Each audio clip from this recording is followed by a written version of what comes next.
Hi friends, good morning. Welcome to my channel. எல்லோருக்கும் வணக்கம். எல்லோரும் நலமாகவும் ஆரோக்கியமாகவும் இருக்க என்னுடைய மனமான வாழ்த்துக்கள். நானும் நல்லா இருக்கேன். இன்னைக்கு என்ன விலாகுனா, என்னுடைய இந்த ஆர்மி லைஃப்பை பற்றின விலாகு தான். நான் எப்படி கஷ்டப்பட்டேன், அதுக்கப்புறம் என்னுடைய லைஃப் எந்த மாதிரி இருந்துச்சு. இங்கே வந்து மந்த்லி ஒன் டைம் குவார்ட்டர்ஸ் எல்லாம் விசிட் பண்ண வருவாங்க. நம்ம குவார்ட்டர்ஸ் எல்லாம் எப்படி வச்சுருக்கோம் அப்படின்னு செக் பண்ண வருவாங்க. அதுக்கப்புறம் என்னுடைய அனுபவங்கள், என்னுடைய துக்கங்கள், நிறைய விஷயம் இன்னைக்கு வந்து உங்க கூட ஷேர் பண்ணியிருக்கேன். வீடியோ ஃபுல்லாக பாருங்கள், கண்டிப்பாக உங்களுக்கும் பிடிக்கும் அப்படின்னு நினைக்கிறேன்.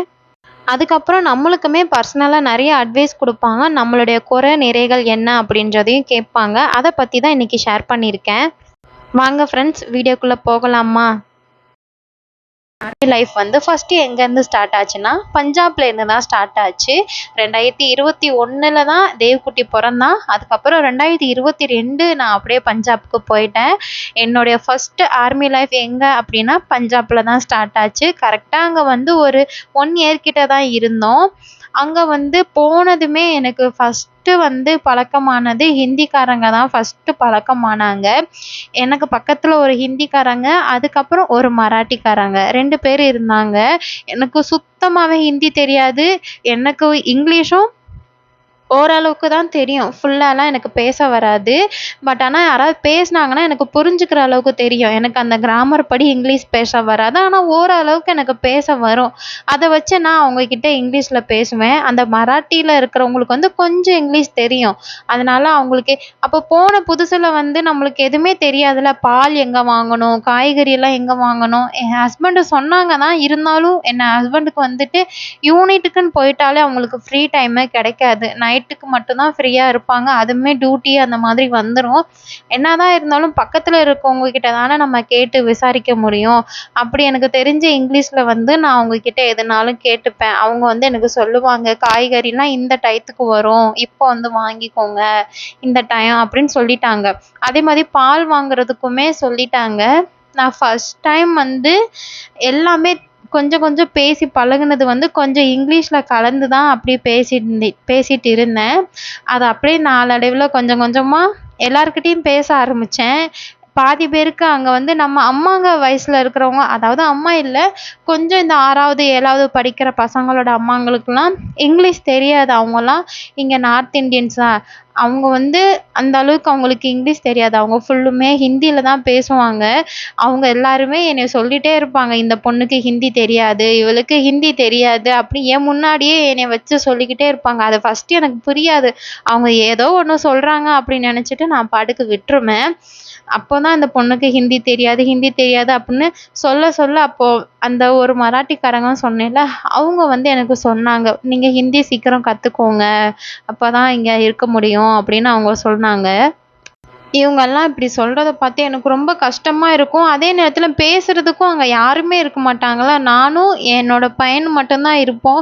நம்மளுக்கு இப்போ ஏதாவது ஒரு முடியல, ஏதாவது ஒன்று வேணும், இப்போ யாராவது ஒரு டயத்துக்கு சாப்பாடு பண்ணி கொடுத்தா நல்லா இருக்குமே, அந்த அளவுக்குலாம் கஷ்டமாக இருக்கும் பொழுதெல்லாம் நம்மளுக்கு அங்கே ஹெல்ப் பண்ண யாருமே இருக்க மாட்டாங்க.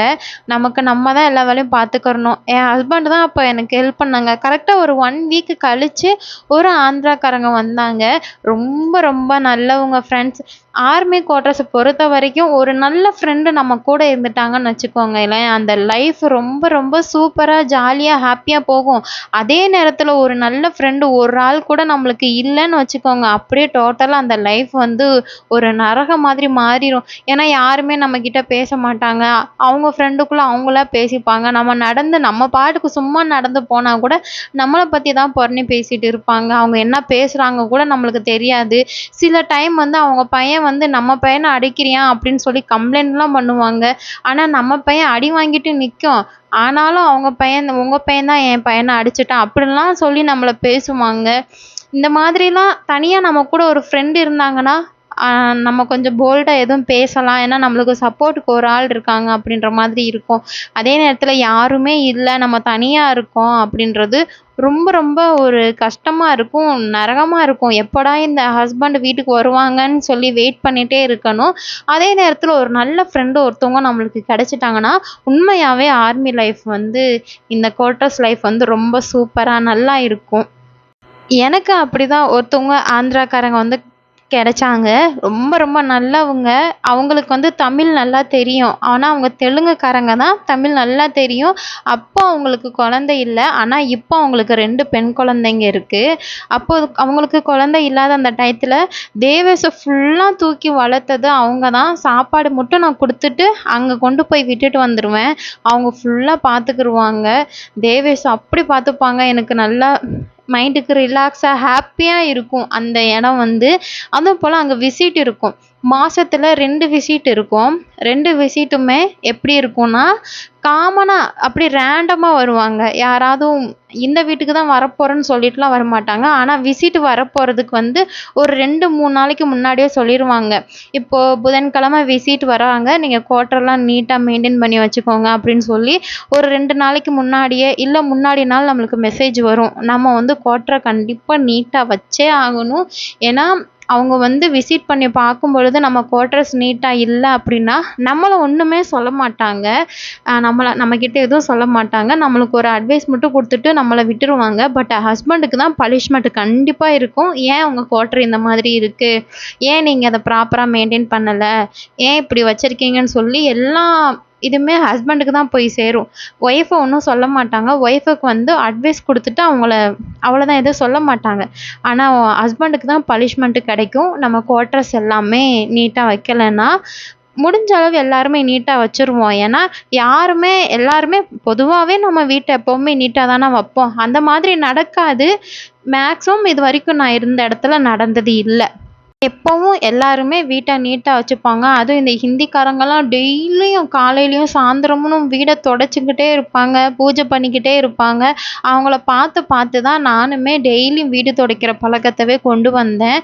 முன்னாடிலாம் வெள்ளி, செவ்வாய் அப்படி மட்டும் தான் வீடு துடைப்போம் நம்ம ஊர்லலாம். ஆனா இங்க இந்த நார்த்து சைடு வந்ததுக்கப்புறம் தான் அவங்க டெய்லியும் வீடு தொடச்சு, டெய்லியுமே பூஜை பண்ணுவாங்க. அவங்க பண்றத பார்த்து தான் நானும் கத்துக்கிட்டேன். அதனால வாரத்துல அட்லீஸ்ட் மாசத்துல 2 நாள் வந்து விசிட் வருவாங்க.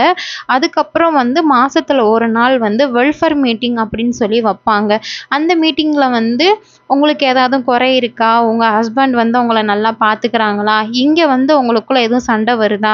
உங்கள எதுவும் திட்டுறாங்களா? உங்களுக்கு இங்க எதுவும் சுதந்திரமா இல்லையா? நீங்க எதுவும் அன்கம்ஃபர்டபுளா ஃபீல் பண்றீங்களா? அப்படின்லாம் ஃபீட்பேக்லாம் நம்மகிட்ட கேட்பாங்க. ஏன்னா அங்க ஆர்மி குவார்ட்டர்ஸ்ல இருக்கிறதுக்கு நம்மளுக்கு எல்லாத்துக்குமே பாதுகாப்பு அவங்க தான. அதனால நீங்க இங்க நல்லா இருக்கீங்களா? ஹாப்பியா இருக்கீங்களா? அப்படின்னு சொல்லிட்டு நம்மளுக்கு இந்த மாதிரிலாம் கேட்பாங்க. எனக்கு ஒண்ணும் பிரச்சனை இல்ல. நான் நல்லா இருக்கேன் அப்படின்னு நம்ம சொல்லிட்டு வந்துரலாம். அதுக்கப்புறம் வந்து ஒவ்வொரு சீசன் வருதுன்னா, அதுக்கேத்த மாதிரி உங்கள பாதுகாத்துக்கோங்க. குளிர்காலத்துக்கு என்னென்ன தேவைப்படும், வெயில் காலத்துக்குலாம் என்னென்ன தேவைப்படும், அதெல்லாம் முன்னாடியே வாங்கி வச்சுக்கோங்க அப்படின்னு சொல்லுவாங்க.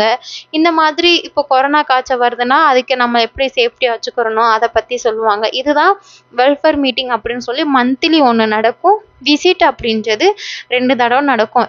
இந்த ரொட்டீன் வந்து பஞ்சாப்ல தான் இருந்தது. இங்க பூனே வந்ததுக்கப்புறம் இது வந்து கொஞ்சம் டிஃப்ரெண்ட் தான். இது வந்து கொஞ்சம் ஃப்ரீடம் தான் இங்க பூனேக்கு வந்ததுக்கப்புறம். இங்கேயும் அதே ரூல்ஸ் எல்லாமே இருக்கு. வெல்ஃபேர் மீட்டிங் எல்லாமே வப்பாங்க. விசிட் எல்லாமே இருக்கும். ஆனா அங்க வந்து மந்த்லி விசிட், வெல்ஃபேர் மீட்டிங் அப்படின்னு வரும். இங்க பூனே வந்து அந்த மாதிரி இல்ல. ஒவ்வொரு இடத்துக்குமே ஒவ்வொரு டிஃப்ரெண்ட் இருக்கு. எல்லா இடத்துலயுமே ஒரே மாதிரி ரூல்ஸ் இருக்காது. ஒவ்வொரு இடத்துக்கு தகுந்த மாதிரி, அந்த பிளேஸ்க்கு தகுந்த மாதிரி ரூல்ஸ் இருக்கும். ஏன்னா அந்த அந்த பிளேஸ் எப்படி இருக்கு, அத சுத்தி சரவுண்டிங்லாம் எந்த மாதிரி இருக்கு அப்படின்றத பொறுத்து தான் அந்த ரூல்ஸ் வந்து கொஞ்சம் சேஞ்ச் ஆகும். இது வந்து சிட்டி தான். நான் பூனேல இருக்கிறது வந்து சிட்டி ஏரியா தான். அதனால இங்கே அந்த அளவுக்கு அதிகமான ரூல்ஸ் கிடையாது தான். பட் ஆனா ப்ராப்பரா மெயின்டெயின் பண்ணுவாங்க.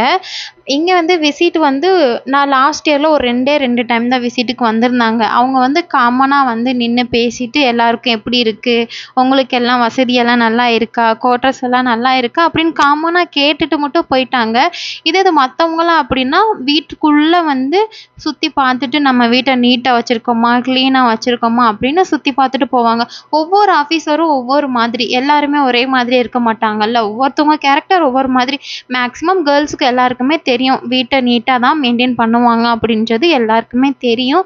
அதனால அன்னைக்கு அவங்க வந்து காமனா பேசிட்டு, உங்களுக்கு ஏதாவது குறைகள் இருந்தா சொல்லுங்க அப்படின்னு சொல்லிட்டு கிளம்பிட்டாங்க. அதே மாதிரி வெல்ஃபேர் மீட்டிங் வந்து 2 மாதத்துக்கு ஒரு தடவை அந்த மாதிரி இங்கே வைப்பாங்க. இப்போதைக்கு இங்கே புனேல நான் ஒரு வெல்ஃபேர் மீட்டிங் கூட அட்டன் பண்ணதே கிடையாது. ஏன்னா எனக்கு தேவேஷ் வந்து கொஞ்சம் பெரிய பையன் தான், அதிபதி கொஞ்சம் சின்ன பையன் அப்படின்றனால நான் அந்த மீட்டிங்க்கெல்லாம் அட்டன் பண்ண மாட்டேன். அதே இது கொஞ்சம் பெரிய பசங்களா இருந்தா கண்டிப்பா அவங்க வெல்ஃபேர் மீட்டிங் போய் அட்டெண்ட் பண்ணி தான் ஆகணும். நம்ம போலாட்டினா நம்ம ஹஸ்பண்டுக்கு தான் கொஞ்சம் பிரச்சனை வரும். நாங்க வந்து பஞ்சாப்ல இருக்கும்பொழுது போனேன். இங்க வந்து போல. அதே நேரத்துல இங்க வந்து நம்ம ஹிந்தி கண்டிப்பா கத்துக்கிட்டே தான் ஆகணும். எல்லா நேரத்துலயுமே நம்மளுக்கு வந்து ஹஸ்பண்ட் வந்து சப்போர்ட்டா இருக்க மாட்டாங்க. இங்க வந்து நெறைய விஷயங்கள் வந்து நம்ம தனியா தான் ஹேண்டில் பண்ணணும். சில டைம் வந்து கூட தான் இருப்பாங்க. ஆனா இப்போ கொஞ்சம் தூரம் போய் தங்கி வேலை பார்க்குற மாதிரி சூழ்நிலைகள் எல்லாமே வந்துரும். இப்போ ஒரு 10 நாள், சில டைம் 1 மாசம் கூட ஆயிரும். அவங்க போன வேலைய முடிச்சுட்டு திரும்ப வீட்டுக்கு வர்றதுக்கு. அப்போ அந்த 1 மாசத்துக்குமே நம்ம தான் வீட்டெல்லாம் பார்க்கணும், காய்கறி வாங்கணும், மல்லிகை எல்லாமே வாங்கணும். இதெல்லாமே நம்ம தனியா தான் ஹேண்டில் பண்ற மாதிரி இருக்கும். ஆனா இங்க பக்கத்துல இருக்கிறவங்க நம்மளுக்கு நல்லா சப்போர்ட் பண்ணுவாங்க. ஹஸ்பண்ட் இருக்கும்பொழுது கூட நம்மள அந்த அளவுக்கு கேர் பண்ண மாட்டாங்க. சப்போஸ் அவங்க இல்ல, வெளியில இந்த மாதிரி ஒரு 10 நாள், 20 நாள் போயிட்டாங்கன்னா, அப்போ பக்கத்துல இருக்கவங்க தான் ரெஸ்பான்சிபிலிட்டி அதுக்கு. அந்த ஃபேமிலிக்கு என்ன தேவை, அவங்களுக்கு ஏதாவது வாங்கி தரணும், இப்போ ஹாஸ்பிட்டல் கூட்டிட்டு போணும் அப்படின்னா, பக்கத்துல இருக்கிறவங்க தான் அதுக்கு பொறுப்பு. இது ரூல்ஸும் கூட தான். இப்போ ஒருத்தவங்க ஒரு ஃபேமிலியில இருக்க ஒரு ஹஸ்பண்ட் வந்து வெளியில போயிட்டாங்கன்னா, பக்கத்துல இருக்கிறவங்க தான் அவங்க வந்து ஃபேமிலிக்கு என்னென்ன வேணும், அவங்களுக்கு தேவை என்ன அப்படின்றத பூர்த்தி பண்ணி குடுக்கறது எல்லாருடைய கடமை. அந்த ரூல்ஸ் இங்க இருக்கு. இங்க வந்து நான் எப்படி ஹிந்தி கத்துக்கிட்டேன்னா, பஞ்சாப்ல இருக்கும்பொழுது எல்லாருமே இந்த பொண்ணுக்கு ஹிந்தி தெரியாது, ஹிந்தி தெரியாது அப்படி சொல்லி கிண்டல் பண்ணி சிரிச்சுட்டே இருப்பாங்களா, அது வந்து எனக்கு ரொம்ப ரொம்ப கஷ்டமா இருந்தது. அப்பதான் YouTubeல வந்து கொஞ்சம் தமிழ் வழியில் ஹிந்தி கத்துக்கிறது எப்படின்னு சொல்லிட்டு சர்ச் பண்ணி பார்த்துட்டு கொஞ்சம் கொஞ்சம் ஹிந்தி வார்த்தைகள் வந்து கத்துக்கிட்டேன். இப்போ ஒரு 200 வார்த்தைகள் கிட்ட எனக்கு தெரியும்னு வச்சுக்கோங்க. என்னைய விட்டா நான் ஒரு 100 கேள்வி கூட கேட்பேன். அந்த அளவுக்கு எனக்கு அந்த வார்த்தைகள வச்சு மேக் பண்ணி ஒரு 100 கேள்வி என்னால கேட்க முடியும். ஆனா பதிலுக்கு என்ட்ட ஒரு கேள்வி கேட்டாங்கன்னா, எனக்கு பதில் சொல்ல வராது. ஏன்னா நான் அவங்க கிட்ட கேட்க போறேன்னா, இதுக்கு எப்படி பேசணும்? இதுக்கு எப்படி பேசணும்னு எனக்கு ஓரளவுக்கு தெரியுமா? அதனால நான் வந்து கேள்விகள் வந்து நல்லா ஈஸியா கேட்டுருவேன். பதில் வந்து அதே நேரத்துல அவங்க என்கிட்ட ஏதாவது கேட்டாங்கன்னா, எனக்கு பதில் சொல்ல கொஞ்சம் டைம் எடுக்கும். ஆனா என்கிட்ட பேசும்போது அவங்க எப்படி பேசுவாங்கன்னா, அவங்க ஸ்பீடுக்கே பேசாம கொஞ்சம் ஸ்லோவா நிறுத்தி நிறுத்தி பேசுவாங்க. ஏன்னா அப்படி பேசினா மட்டும் தான் எனக்கு புரியும். இப்போ அவங்க ஒரு சென்டென்ஸ் பேசுறாங்கன்னா, ஒரு 10 வார்த்தை பேசுற இடத்துல எனக்கு ஒரு 4 வார்த்தை தான் புரியும். மீதி ஒரு 6 வார்த்தை எனக்கு புரியாது. ஆனா அவங்க என்ன சூழ்நிலையில பேசுறாங்க அப்படின்றத புரிஞ்சுக்கிருவேன். அதுக்கு ஏத்த மாதிரி அப்படியே பதில் சொல்லிடுறது. இப்போ தேவேஷ் ஸ்கூலுக்கு போயிட்டானா, தேவேஷ் எத்தனாவது படிக்கிறான், அவனுக்கு டிஃபனுக்கு என்ன குடுத்து விடுவீங்க, டெய்லி அழுகாம ஸ்கூலுக்கு போறானா, அப்படின்றது இத பத்தி தான் பேசுறாங்கன்றது ஓரளவுக்கு நம்மளால கெஸ் பண்ண முடியும். அதனால அவங்க என்ன கேள்வி கேட்குறாங்க அப்படின்றதுக்கு ஏத்தாப்புல கண்டிப்பா பதில் சொல்லிருவேன். இப்ப கொஞ்சம் பஞ்சாப்ல இருந்ததுக்கு இப்போ கொஞ்சம் ஓரளவுக்கு நான் பிக்கப் ஆயிருக்கேன். இன்னும் இன்னொரு பிளேஸுக்கு போனேன்னா, ஓரளவுக்கு நல்லாவே ஹிந்தி பேச வந்துரும். இங்க பஞ்சாப்ல இருக்கும் பொழுது நான் குவார்ட்டர்ஸ காலி பண்றதுக்கு ஒரு 2, 3 மாசத்துக்கு முன்னாடி ஒரு தமிழ்காரங்க 2 பேர் வந்துட்டாங்க. அந்த 2 பேர் கூட சேர்ந்து பேசி ஆல்ரெடி ஏற்கனவே ஒரு ஆந்திராக்காரங்க கூட தமிழ் பேசுறேன்னா, அதுக்கப்புறம் இன்னும் 2 பேர் கூட தமிழ் பேசுறனால, இந்த ஹிந்திக்காரங்களோட சுத்தமா பேசுறதே கிடையாது. நம்ம தமிழ்காரங்களோடயே பேசிட்டு வந்தனால, அங்க வந்து அந்த அளவுக்கு ஹிந்தி வந்து கத்துக்கறல நானு. இங்க வந்ததுக்கு அப்புறம் தான் கொஞ்சம் கொஞ்சம் கத்துக்கிட்டேன். இன்னும் ஃபுல்லாலாம் தெரியாது. ஓரளவுக்கு என்னால சமாளிக்க முடியும். தனியா போய் காய்கறி வாங்கிட்டு வர முடியும். இப்போ மளிகை கடைக்கு போயிட்டேன்னா, சில பேர் ஃபோன்ல சர்ச் பண்ணி பார்ப்பேன். சில பேர் எனக்கு தெரியலன்னா, அந்த இமேஜ மட்டும் காமிச்சு, எனக்கு இதில 250 கிராம் குடுங்க, எனக்கு 500 குடுங்க, அந்த மாதிரி கொஞ்சம் பேசி வாங்கிட்டு வந்துருவேன். அந்த அளவுக்கு என்னால மேனேஜ் பண்ண முடியும். அதே இது கொஞ்சம் ஹாஸ்பிட்டலுக்கு போனா தான் கஷ்டம். ஏன்னா ஹாஸ்பிட்டலுக்கு போயிட்டா ரொம்ப டீட்டெயிலா கேட்பாங்களா, எப்போ வந்து ஸ்டார்ட் ஆச்சு, எவ்வளோ நாள் இருக்கு, என்ன ஏதுன்னு ரொம்ப டீட்டெயிலா கேட்கும்பொழுது கொஞ்சம் தெரியாம கஷ்டப்படுவேன். மத்தபடி பொருள் வாங்குறதுக்கெல்லாம் நானா போய் தனியாவே வாங்கிட்டு வந்துருவேன். அதுல ஒண்ணும் எனக்கு பிரச்சனை இல்ல. இந்த மாதிரி தான் நம்ம தமிழ்நாட்டுல இருந்து இங்க வந்து கஷ்டப்படுறது இந்த லாங்குவேஜ்னால தான். அதுவும் நம்ம ஊர தாண்டி இங்க பொறணி பேசுறதெல்லாம் நம்ம ஊர காட்டிலும் இங்க ஜாஸ்தியாவே பேசுவாங்க. அவங்க பேசுறது நம்மளுக்கு புரியாது அப்படின்றனால இன்னும் கொஞ்சம் ஸ்ட்ராங்காவே பேசுவாங்க. ஆ ஓரளவுக்கு ஹிந்தி தெரிஞ்சவங்க அதை கண்டுபிடிச்சிருவாங்க. ஹிந்தி தெரியாதவங்க இன்னும் சிரிச்சுக்கிட்டே வந்துடணும். நான் அப்படிதான். என்னை பற்றி நிறைய பேர் எதுவும் பேசினாலும் எனக்கு நான் சிரிச்சுட்டு, ஏன்னா எனக்கு எதுவுமே தெரியாது. நீ என்ன வேணா பேசு, எனக்கு எதுவும் தெரியாது அப்படின்ற மாதிரி சிரிச்சுட்டே வந்துடுவேன். இப்போ கொஞ்சம் கொஞ்சம் வந்து புரியும். இப்போவுமே இன்னும் ஹிந்தி கற்றுக்கணும். இப்போ தேவ்குட்டி வந்து ஸ்கூலுக்கு போகிறானா, அவனுக்கு சொல்லிக் கொடுக்கறதுக்காகவே கொஞ்சம் கொஞ்சம் ஹிந்தி வார்த்தைகள் எல்லாமே புதுசாக இப்போ நானுமே கற்றுக்கிட்டு தான் இருக்கேன். இங்கே வந்ததுக்கப்புறம் தான் இந்த சப்பாத்தி போடுறது எல்லாமே நல்லா பழகியாச்சு. அதுவும் போல் இங்கே பூனேக்கு வந்ததுக்கப்புறம் நான் வரும்பொழுதே இங்கே ஒரு தமிழ்காரங்க இருந்தாங்க. ரொம்ப நல்லதா போச்சு. நம்மளுக்கு ஏதாவது இப்போ டக்குனு நம்ம வீட்டில் ஏதாவது ஒரு பொருள் காலி ஆயிருச்சுன்னா நம்ம யாருக்கிட்ட கேட்போம்? இப்போ நம்ம சொந்தக்காரங்கன்னா நம்ம போய் டக்குனு கேட்டுறலாம். இங்கே யாருமே தெரியாது. நம்ம யார்கிட்ட போய் கேட்போம்? அப்படி ரொம்ப யோசிச்சு தயக்கமாக இருக்கும். அப்படி இருக்கும்போது இங்கே நான் வரும்பொழுதே ஒரு தமிழ்காரங்க இருந்தாங்க. நல்லா பேசுவாங்க. அதுக்கப்புறம் இன்னும் கேரளாக்காரங்க எல்லாருமே நிறைய பேர் இருக்காங்க. எல்லாருமே நல்லா சப்போர்ட் பண்ணுவாங்க. அதாவது ஹிந்திக்காரங்களுமே நல்லா சப்போர்ட் பண்ணுவாங்க. நம்மளுக்கு ஏதாவது ஒரு ஹெல்ப் வேணும், இது இல்லை அப்படின்னு சொல்லிட்டா, ஒரு சிலர் வந்து நல்லா சப்போர்ட் பண்ணுவாங்க. ஒரு சிலர் பார்த்தாலே கொஞ்சம் டெரரா இருக்கும். நான் இங்கே வந்த ஸ்டார்டிங்லலாம் யாருக்கிட்டயுமே பேச மாட்டேன். கம்முன்னு வீட்டுக்குள்ளேயே இருப்பேன். அந்த தமிழ்காரங்ககிட்ட மட்டும் பேசிட்டு எங்கேயும் யாருக்கிட்டயுமே பேச மாட்டேன். ஏன்னா யார் யார் எப்படின்னே தெரியாதா? பார்க்கும் பொழுதே கொஞ்சம் பயமா இருக்கும். என்னடா இவங்க நம்மளை இப்படிலாம் பார்க்குறாங்களே அப்படின்னு.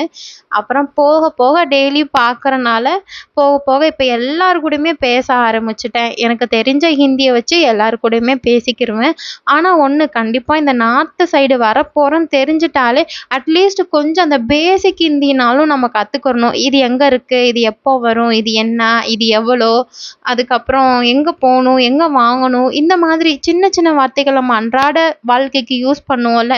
சாப்பாடு பண்ணிட்டீங்களா, குழந்தைங்க ஸ்கூலுக்கு போயிட்டாங்களா, வீட்டில் வேலையெல்லாம் முடிஞ்சிருச்சா, இந்த மாதிரி அந்த சிம்பிளான வார்த்தைகள் எல்லாமே நம்ம கற்றுக்கிட்டு நம்ம பேசுறதுக்கு வந்து ரொம்ப யூஸ்ஃபுல்லாக இருக்கும். அதெல்லாமே ஓரளவுக்கு நான் யூடியூப்பில் தான் கொஞ்சம் கொஞ்சம் பார்த்தும் கற்றுக்கிட்டேன். சில நேரத்தில் அவங்கக்கிட்ட பேசும் பொழுதுமே இது என்னது, இது என்னது, இதுக்கு எப்படி சொல்லணும் அப்படின்றதுமே கொஞ்சம் கொஞ்சம் கேட்டு கற்றுக்கிட்டேன். இங்கே பூனேக்கு வந்து 2 வருஷம் ஆச்சு. பஞ்சாப்ல வந்து ஒரு 1 இயர் கிட்ட தான் இருந்தேன். 2022 அப்படி அந்த அந்த டைம்லலாம் வந்து நான் கன்சீவ் ஆயிட்டேன். 2வது பையனுக்கு டெலிவரிக்காக ஊருக்கு வந்துட்டேன். ஊருக்கு வந்ததுமே என் ஹஸ்பண்டுக்குமே சீக்கிரமாக போஸ்டிங் வந்துருச்சு. இங்கே பூனேக்கு போஸ்டிங் வந்துருச்சு. குவார்ட்டர் எல்லாமே காலி பண்ணிவிட்டு என் 2வது பையன் பிறந்ததுமே குவார்ட்டர்ஸ் எல்லாம் காலி பண்ணிவிட்டு அவங்க கொஞ்ச நாள் அங்கே பஞ்சாபில் வேலை பார்த்தாங்க. அதுக்கப்புறம் வந்து என் குழந்த கொஞ்சம் ஒரு 4 வயசு ஆகும் பொழுது இங்கே பூனேக்கு ட்ரான்ஸ்ஃபர் ஆயிருச்சு. அங்கேருந்து இங்கே வந்ததுக்கப்புறம் திரும்ப பஞ்சாபில் இருந்த பொருளெல்லாம் பேக் பண்ணி ஊருக்கு அனுப்பிட்டாங்க. திரும்ப ஊரில் இருந்து தான் பேக் பண்ணி இங்கே பூனேக்கு அனுப்புனாங்க. இந்த மாதிரி தான் ஃப்ரெண்ட்ஸ் நம்ம இப்போது எங்களுக்கு என்ன சிரமம்னா, நம்ம ஒவ்வொரு டைமு காலி பண்ணி போகும்பொழுது இந்த பொருளெல்லாம் தூக்கி பேக் பண்ணி இங்கேருந்து ஊருக்கு கொண்டு போய் திரும்ப ஊர்லேருந்து இங்கே கொண்டு வரணும். சில டைம்லாம் என்ன ஆகும்னா, இப்போ பஞ்சாபில் இருக்கும் பொழுது நான் பஞ்சாப்லேயே இருந்திருந்தேன்னா என்னை பஞ்சாபில் விட்டுட்டு என் ஹஸ்பண்ட் மட்டும் இங்கே பூனேக்கு வந்திருப்பாங்க. பூனேக்கு வந்துட்டு இங்கே குவார்ட்டர்ஸ் கிடச்ச உடனே அங்கேருந்து காலி பண்ணி இங்கே கூட்டிகிட்டு வந்துடுவாங்க. அப்போ பொருள் வந்து நம்ம வீட்டுக்கு அனுப்ப தேவையில்லை. நாங்கள் டைரெக்டாக பூனேலேருந்து பஞ்சாப்லேருந்து இங்கே பூனேக்கு அனுப்பிடலாம்.